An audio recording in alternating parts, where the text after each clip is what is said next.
Craig McKinlay is a Tory MP and a former leader of the right-wing UK Independence Party. He appeared on the BBC's Politics Live to give this pretty extreme take on the public sector strikes. Are the strikes justified, and should the pay demands be met? I don't think strikes are ever justified. I'm thinking about the whole of London, the whole of South East, the whole of the country tomorrow, people trying to get to work, to do what they want to do, to earn money and pay for their family, and they will be stopped from doing so tomorrow. He doesn't think strikes are ever justified. No strike has ever been justified. Pretty extreme. Luckily, Novara Media's own Dalia Gebrial was there to turn absolute nonsense into pure fire.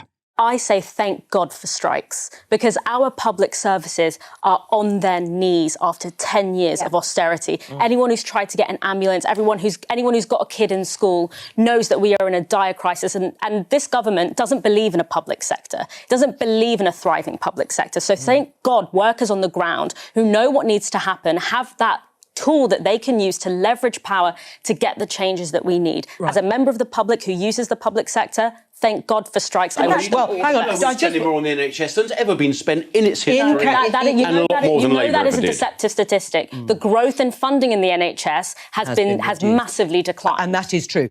Craig McKinlay, I've never heard of him before. They don't put forward their best, do they? No, they really aren't sending their best.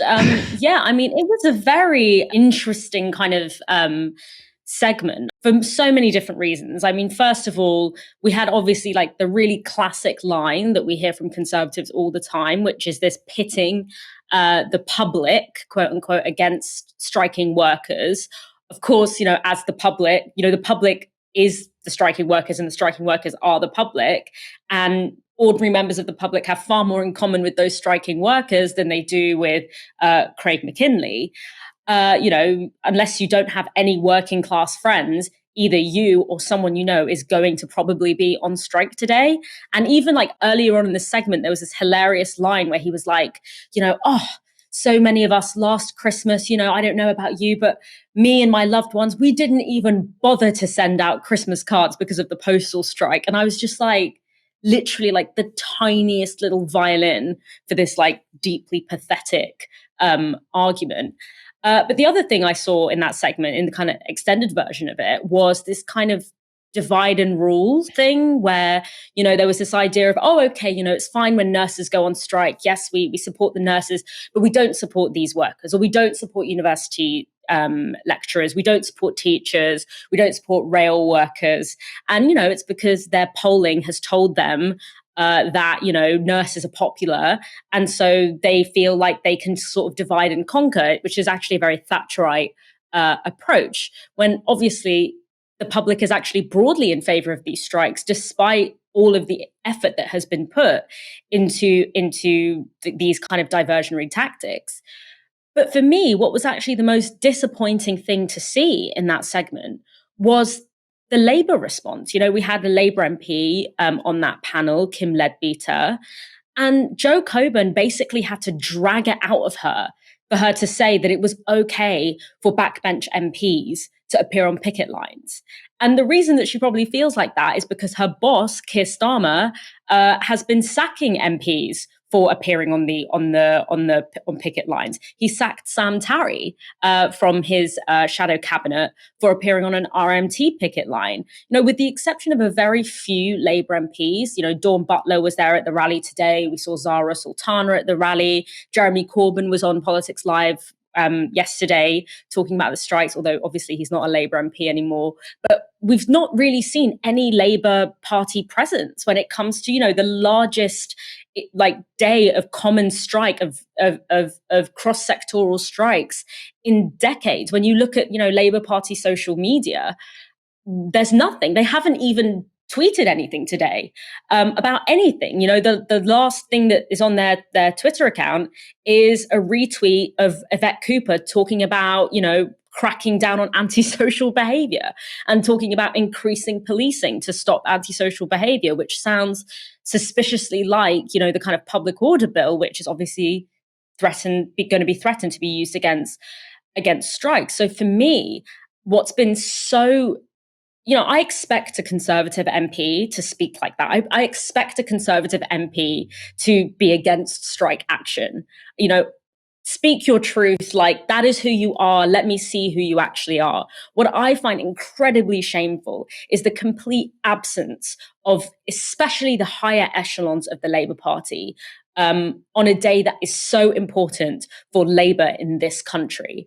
I think it's going to be incredibly damaging for them next election. And I think that it's really sad that Keir Starmer thinks he's simply too good to stand next to workers, next to working class people on the picket lines. Maybe he's worried he might scuff up his lapels by, standing too near the riffraff. But, I think that maybe if he did spend a little bit of time on the picket lines, he could learn a little bit about what it means to fight in Tory Britain. I can kind of see why, if you want to be Prime Minister, you would just say, look, we're not going to get involved. This is between the trade unions and the government. But they have made it pretty clear that it's the government's fault that they're happening. So, I mean, I think if I was a Labour strategist at this point, with the strategy that they've got, I probably wouldn't be telling Keir Starmer to speak to a TUC demo. Well, I think that it shows that he is part of, that he, feels the injury that we as a public are feeling on the brunt end of 10 years of Tory austerity. And also because this is how we're actually going to win. Like, as I said in that clip, the Conservative Party does not believe in a public sector. You're not going to persuade Conservative MPs in the Houses of Parliament, in the House of Commons, to fund the NHS. They don't believe in the concept of a thriving public sector.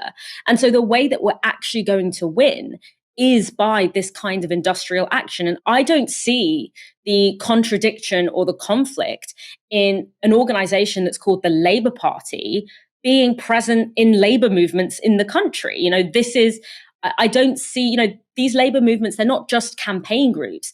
These are democratic institutions that are a key part of our political fabric. And I don't see the tension, because, obviously these are industrial disputes. They are disputes between employers and workers, but they're also much bigger than that. They're also an expression of the public trying to assert their voice and assert their power after 10 years of Tory austerity. And so I really don't see the contradiction between the Labour Party. I don't think they lose anything really by showing solidarity in quite tangible terms to strikes. And even if Keir Starmer himself is not going to go onto a picket line, the fact that he's like sacking senior members of and shadow cabinet ministers for appearing on RMT picket lines, kind of to me is quite a strong indication of, that he sees the workers' movement as a liability rather than the place where he should be getting his power. It is his job to express opinions about sort of like pay, and I don't think he's done that enough. My issue with him is he hasn't sort of said, I'm going to tax the rich to pay these people properly. I mean, that's what I want to hear from someone who wants to be Prime Minister. I'm kind of less interested as to whether or not he speaks at a TUC demo or whether or not he turns up to a picket line. I want to hear the policy which is going to resolve this. And I suppose my critique of him would be that he hasn't done that. He hasn't said we're going to tax the rich so that we can give these people the pay rise they want. He hasn't just sat on the fence about whether he backs the strike. He's also sat on the fence about whether these people deserve a pay rise. So I think my issue is more with the policy than whether or not he's turned up. They both tell us information about the broader picture, right? The fact that the Labour Party couldn't even bring themselves to tweet something in acknowledgement that, hundreds of thousands of workers are going on strike today.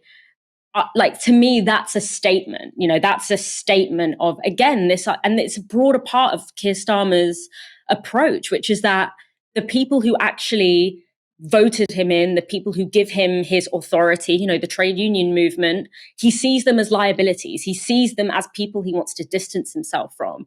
And for me, it's like, if you're going to get to power by lying to people and essentially being two-faced and then kind of like turning your back on the people that put you in power, why should the public trust you in a general election,